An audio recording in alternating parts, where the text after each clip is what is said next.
राजाओं की दूसरी पुस्तक, पहला अध्याय, कुल वचन 18। विभाजित राज्य। इसराइल में अहज्या का राज। अहाब के मरने के बाद मोआब इसराइल के विरुद्ध हो गया और अहज्या एक झिलमिलीदार खिड़की में से जो शोमरोन में उसकी अटारी में थी गिर पड़ा और बीमार हो गया।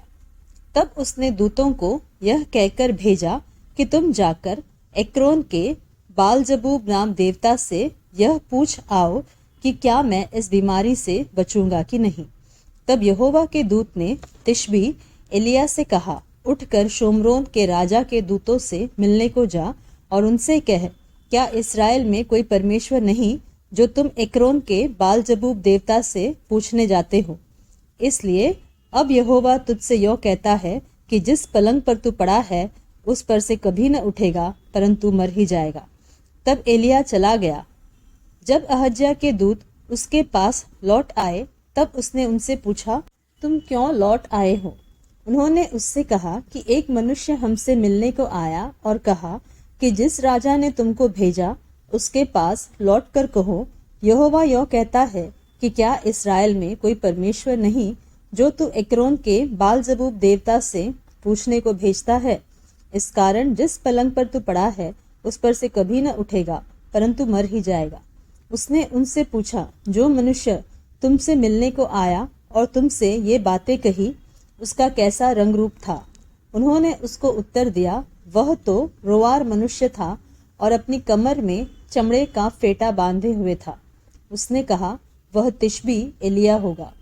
तब उसने उसके पास 50 सिपाहियों के एक प्रधान को उसके 50 सिपाहियों समेत भेजा।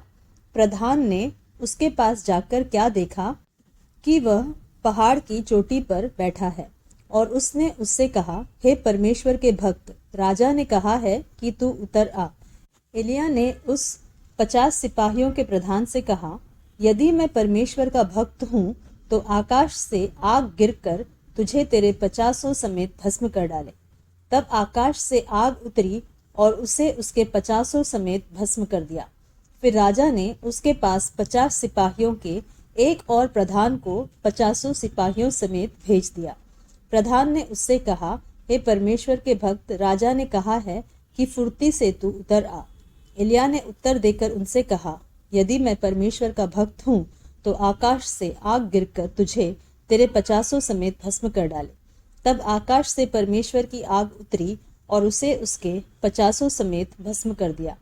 फिर राजा ने तीसरी बार 50 सिपाहियों के एक और प्रधान को 50 सिपाहियों समेत भेज दिया, और 50 का वह तीसरा प्रधान चढ़कर एलिया के सामने घुटनों के बल गिरा और गिड़गिड़ा कर उससे कहने लगा, हे परमेश्वर के भक्त, मेरा प्राण और तेरे इन 50 दासों के प्राण तेरी दृष्टि में अनमोल ठहरे।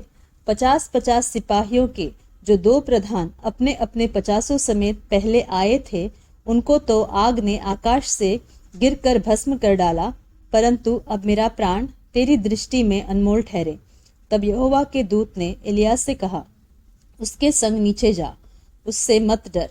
तब एलिया उठकर उसके संग राजा के पास नीचे गया और उससे कहा, यहोवा यो कहता है कि तूने तो एक्रोन के बालजबूब देवता से पूछने को दूत भेजे थे, तो क्या इसराइल में कोई परमेश्वर नहीं कि जिससे तू पूछ सके? इस कारण तू जिस पलंग पर पड़ा है उस पर से कभी न उठेगा, परंतु मर ही जाएगा।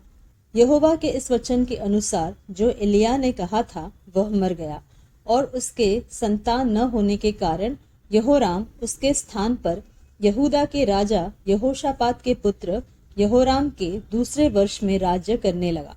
अहज्या के और काम जो उसने किए वह क्या इसराइल के राजाओं के इतिहास की पुस्तक में नहीं लिखे हैं?